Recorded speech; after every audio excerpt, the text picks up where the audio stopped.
আমাৰ ভাৰতৰ কেন্দ্ৰীয় মন্ত্ৰী নীতিন গাডকাৰী ডাঙৰীয়াই মোৰ এখন পত্ৰ প্ৰেৰণ কৰিছে যোৰহাট মাজুলী দলঙৰ সম্পৰ্কে। তেখেতে জনাইছে ইউপি ষ্টেট ব্ৰিজ কৰ্পৰেশ্যনে অলৰেডি 4 ডিচেম্বৰ তাৰিখে চাৰেণ্ডাৰ কৰিছে বুলি। আৰু যিবোৰ কাম আছে এইবিলাকৰ কাৰণে প্ৰচেছটো অলৰেডি কৰা হৈছে আৰু এই ধৰণে অসম গভৰ্ণমেণ্টো অলৰেডি চেণ্ট্ৰেল গভৰ্ণমেণ্টক ছাবমিট কৰা হৈছে। এতিয়া যিটো আমাক এক্সট্ৰাকৈ আৰু 200 কোটি দিয়া হৈছে, এই 200 কোটি চেংচন কৰা হ'ব আৰু টেণ্ডাৰ প্ৰচেছো হৈ যাব এই 3 মাহৰ মূৰত। তেখেতে কথা দিছে 3 মাহৰ মূৰত সকলো সম্পূৰ্ণ হ'ব, এইমতে বিশ্বাস আছে। তেখেতে যিধৰণে আমাক পত্ৰ প্ৰেৰণ কৰিছে, যিজনে উল্লেখ কৰিছে, এই উল্লেখ কৰা মতে সম্পূৰ্ণ নিশ্চয় কাম আশাবাদী।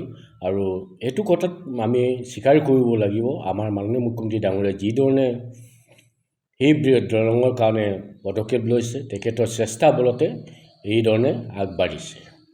আৰু এটা কথাত আমি কিছু ক্ষেত্ৰত বেয়া লাগে যে যোৰহাট সমষ্টিৰ যিজন MP তেখেতৰ যিধৰণে যোৰহাট ৰাইজে আৰু মাজুলী ৰাইজে যিধৰণে ভোট দিছিল, তেখেতে মাজুলীৰ ওপৰত আজিলৈকে কোনো মাত মতা নাই বা একো কোৱা নাই আৰু একো প্ৰচেছ যে চেষ্টা কৰা নাই। আমাৰ ভাৰতৰ কেন্দ্ৰীয় মন্ত্ৰী নীতিন গাডকাৰী ডাঙৰীয়াই মোৰ এখন পত্ৰ প্ৰেৰণ কৰিছে যোৰহাট মাজুলী দলঙৰ সম্পৰ্কে। তেখেতে জনাইছে ইউপি ষ্টেট ব্ৰিজ কৰ্পৰেশ্যনে অলৰেডি 4 ডিচেম্বৰ তাৰিখে চাৰেণ্ডাৰ কৰিছে বুলি। আৰু যিবোৰ কাম আছে এইবিলাকৰ কাৰণে প্ৰচেছটো অলৰেডি কৰা হৈছে আৰু এই ধৰণে অসম গভৰ্ণমেণ্টো অলৰেডি চেণ্ট্ৰেল গভৰ্ণমেণ্টক ছাবমিট কৰা হৈছে। এতিয়া যিটো আমাক এক্সট্ৰাকৈ আৰু 200 কোটি দিয়া হৈছে, এই 200 কোটি চেংচন কৰা হ'ব আৰু টেণ্ডাৰ প্ৰচেছো হৈ যাব এই 3 মাহৰ মূৰত।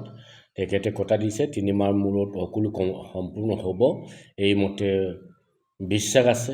তেখেতে যিধৰণে আমাক পত্ৰ প্ৰেৰণ কৰিছে, যিজনে উল্লেখ কৰিছে, এই উল্লেখ কৰা মতে সম্পূৰ্ণ নিশ্চয় কাম আশাবাদী। আৰু এইটো কথাত আমি স্বীকাৰ কৰিব লাগিব, আমাৰ মাননীয় মুখ্যমন্ত্ৰী ডাঙৰীয়াই যিধৰণে সেই দলঙৰ কাৰণে পদক্ষেপ লৈছে, তেখেতৰ চেষ্টা বলতে এইধৰণে আগবাঢ়িছে। আৰু এটা কথাত আমি কিছু ক্ষেত্ৰত বেয়া লাগে যে যোৰহাট সমষ্টিৰ যিজন MP তেখেতৰ যিধৰণে যোৰহাট ৰাইজে আৰু মাজুলী ৰাইজে যিধৰণে ভোট দিছিল, তেখেতে মাজুলীৰ ওপৰত আজিলৈকে কোনো মাত মতা নাই বা একো কোৱা নাই আৰু একো প্ৰচেছ যে চেষ্টা কৰা নাই।